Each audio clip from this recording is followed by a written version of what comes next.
Hi, I'm Felipe from Robots 5. Let's tackle the dynamic systems challenge. The main difficulty with this problem is that we cannot just use the inertia matching equation. Instead, we need to derive an equation for this particular case. The first step is to write the equation of motion for the motor, load 1, and load 2.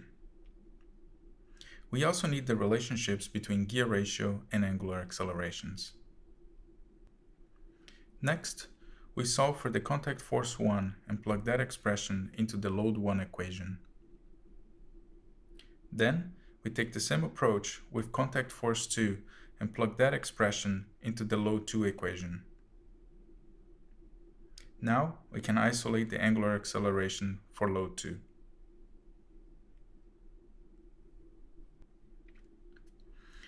With the equation derived, we can just enter the values for each parameter and get the results. Equation 3 yields the highest load 2 angular acceleration.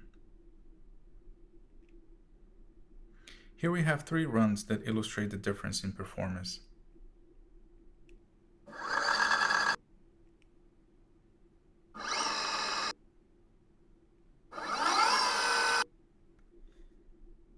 To evaluate the angular acceleration, we'll look at the slope of angular velocity for each run.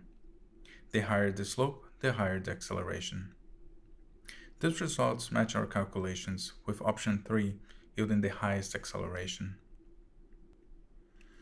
Taking things a bit further, we could use a 3D plot to study the influence of N1 and N2 to the angular acceleration for the load 2.